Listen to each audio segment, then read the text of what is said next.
Good morning बच्चों। कक्षा 9 गृह विज्ञान में मैं आज आपको गृह कार्य व्यवस्था के अंतर्गत तीसरा लघु उत्तरीय प्रश्न बता रही हूँ। तीसरा प्रश्न है, परिवार के प्रति गृहिणी के कौन कौन से कर्तव्य होते हैं। गृहिणी के परिवार के रूप में कौन कौन से कर्तव्य हैं, जैसे विवाह के पश्चात वह गृहिणी, पत्नी, माता, चाची, ताई, भाभी आदि के रूप में जानी जाती है। गृह विज्ञान की शिक्षा प्राप्त करने वाली बालिकाओं को कल इन्हीं रूपों में अपने कर्तव्यों का पालन करना होता है, अतः उनको इसका ज्ञान देना आवश्यक है कि गृहिणी के कर्तव्यों को मुख्य रूप से 3 भागों में बांटा जा सकता है। जैसे पहला है पत्नी के रूप में। विवाह के पश्चात लड़की सर्वप्रथम किसी की पत्नी बनती है। पत्नी के रूप में उसे अपने आप में निम्न परिवर्तन लाने पड़ते हैं। सबसे पहला है ससुराल के रीति तरीकों व रीति रिवाजों को सीखना, क्योंकि जहाँ वह रहती है वहाँ के रीति रिवाज, रहन सहन, खान पान, जीवन जीने का तरीका हो सकता है थोड़ा भिन्न हो। तो इस प्रकार से जब वह ससुराल जाती है तो उसे अपने यहाँ के तौर तरीके, रीति रिवाज सीखने होते हैं। पत्नी को परिवार व अपने पति की विचारधाराओं के अनुसार अपने को ढालना होता है। परिवार के अन्य सदस्यों के प्रति भी उसका प्रेम होना चाहिए तथा उसे यह ध्यान रखना चाहिए कि हमारे द्वारा किसी का अपमान न हो। सभी का उसे सम्मान करना होता है तथा सभी के बारे में ध्यान रखना होता है।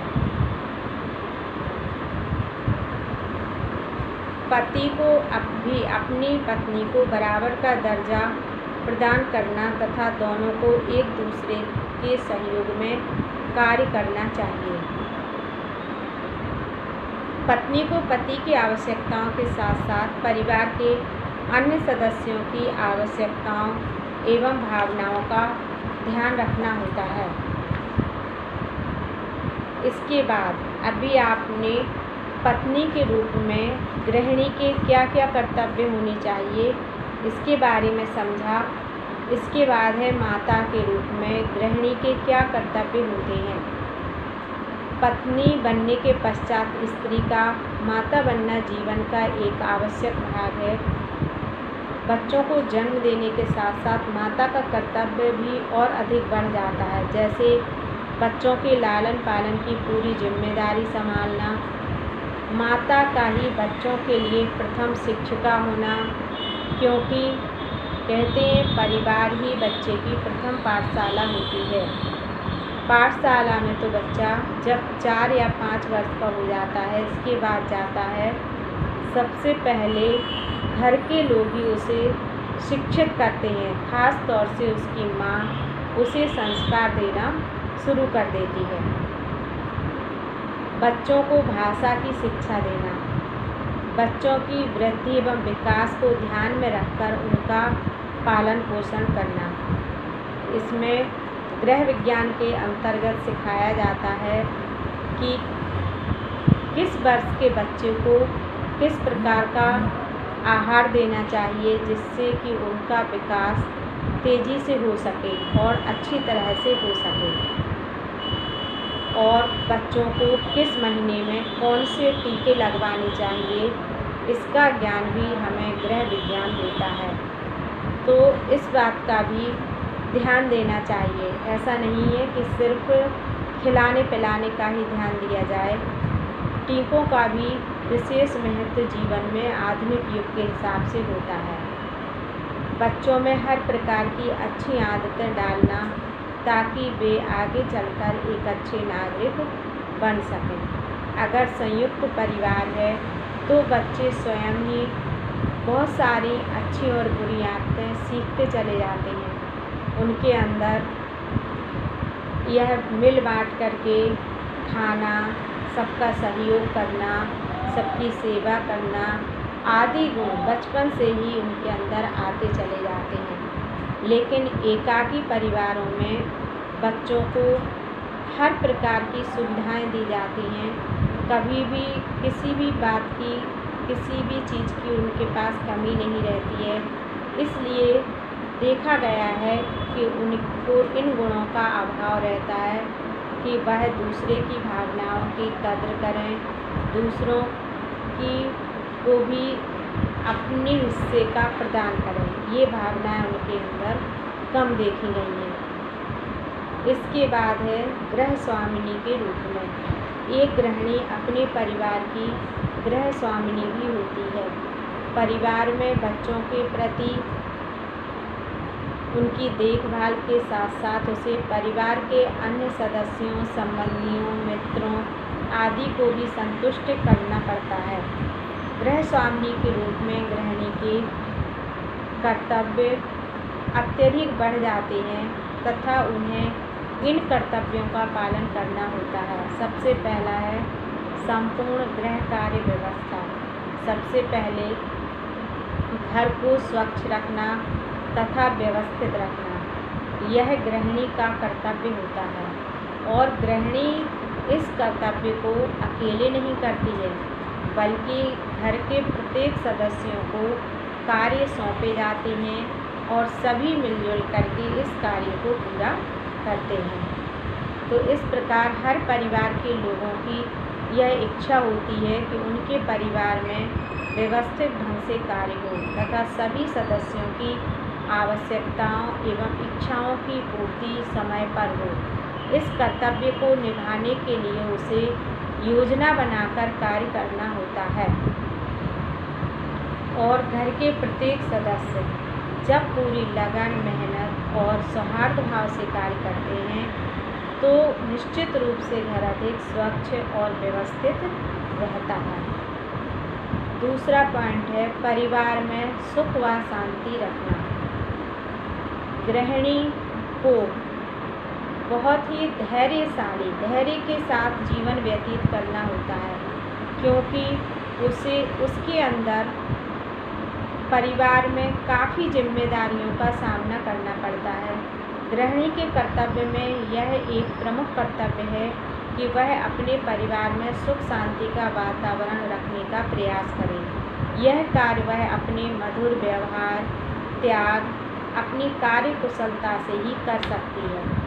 जिस परिवार में सुख शांति होती है उसका प्रत्येक सदस्य उन्नति करता है तथा परिवार दिन पर दिन उन्नतिशील होता चला जाता है और फिर ऐसे परिवार उदाहरण स्वरूप बन जाते हैं।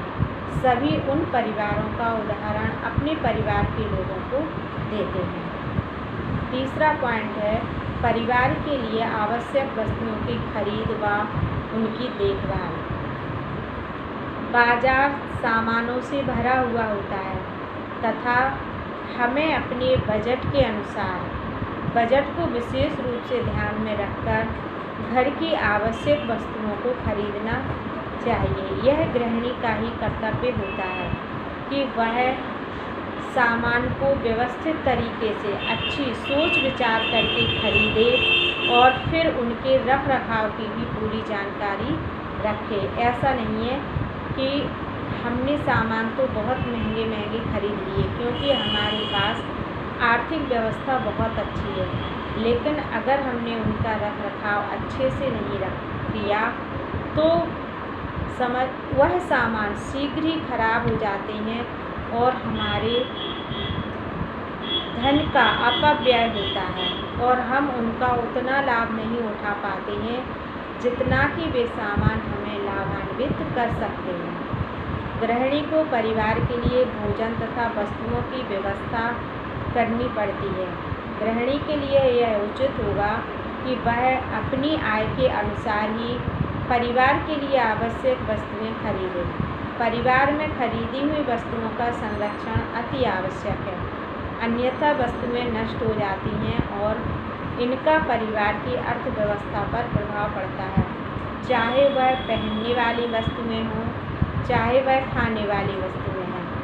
हमें हमेशा क्वालिटी का ध्यान रखना होता है और जो खाद्य पदार्थ हम घर में लेकर आते हैं उन्हें स्वच्छ करके, धूप दिखा करके और अच्छी तरह से डिब्बों में पैक करना होता है और सूखे स्थानों पर रखना पड़ता है, जिससे कि हमारा खाद्य पदार्थ सुरक्षित रहें। इसी प्रकार से हमारे वस्त्र हैं। वस्त्र हम खरीद लाते हैं, लेकिन अगर हमें उनका धोना, सुखाना और रखना नहीं आता है तो हमारे वस्त्र समय पर कभी भी हमारे सम्मान को नहीं बढ़ा सकते हैं और फिर महंगे वस्त्र भी हम पहन करके उतने व्यक्तित्व को प्रदान नहीं कर सकते हैं, प्राप्त नहीं कर पाते हैं जितने कि सस्ते वस्त्र भी कर लेते हैं। अगर वस्त्र सस्ते भी हैं, अगर हमें उनका रख रखाव करना अच्छी तरह से आता है तो वो भी हमारी सुंदरता को बढ़ाते हैं। अगला पॉइंट है परिवार की अर्थव्यवस्था को संतुलित रखना। यह सबसे महत्वपूर्ण पॉइंट है, क्योंकि अर्थव्यवस्था, बजट बनाना परिवार के लिए बहुत आवश्यक होता है। इससे धन अगर व्यवस्थित बना रहे, आय व्यय अगर व्यवस्थित रहे तो घर सुख शांतिपूर्वक सुचारू रूप से चलता रहता है। परिवार में होने वाले आय व्यय में संतुलन होना अति आवश्यक होता है। अतः यह गृहिणी का कर्तव्य है कि वह परिवार की खुशहाली के लिए परिवार की आय व्यय में संतुलन रखे। अर्थव्यवस्था संतुलित रखने के लिए बजट बनाना तथा बजट में बचत करना अति आवश्यक होता है, क्योंकि बजट जब बनाया जाए तो सबसे पहले जो प्राथमिक आवश्यकताएं हैं उनको ध्यान में रखना है। इसके बाद भौतिक आवश्यकताओं को ध्यान में रखना है और बचत का विशेष रूप से प्रावधान होना चाहिए, क्योंकि जीवन के लिए बचत बहुत आवश्यक होती है। कई आकस्मिक खर्चे इस प्रकार के आ जाते हैं जो बचत उस समय काफ़ी सहयोग देने वाली होती है। इसके बाद गृहिणी को जो कर्तव्य उसका है संबंधियों का उचित मान सम्मान देना, यह भी गृह स्वामिनी का विशेष कर्तव्य होता है। गृह स्वामिनी के रूप में एक गृहिणी की सफलता इस बात पर भी निर्भर करती है कि वह अपने परिवार के लोगों एवं संबंधियों को संतुष्ट रख सके। प्रत्येक परिवार के सदस्यों की विचारधाराएं, मान्यताएं व आस्थाएं भिन्न भिन्न होती हैं तथा गृहिणी को सभी के साथ सामंजस्य बनाए रखना पड़ता है, क्योंकि परिवार में मेहमानों का आवागमन भी होता रहता है समय समय पर। तो इस गृहिणी का यह कर्तव्य हो जाता है कि किस व्यक्ति के साथ हमें किस प्रकार का व्यवहार करना है, उनके साथ कैसा संबंध रखना है, किस प्रकार से उनकी आवभगत करनी है, ये सभी योग्यताएं गृहिणी के अंदर होनी चाहिए।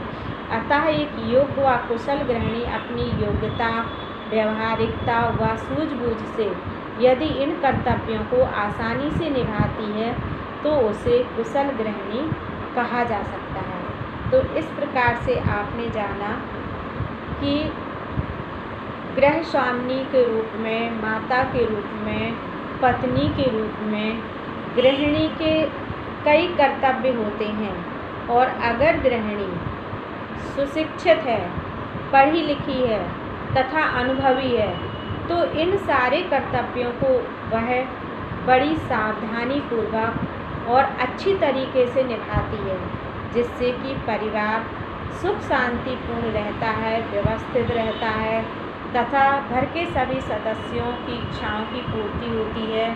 उन्हें पोषक तत्वों से युक्त भोजन मिलता है तथा वो भी प्रसन्न होकर के गृहिणी का खुल करके सहयोग करते हैं और घर एक दिन परिवार उच्च स्थिति में पहुंच जाता है। धन्यवाद।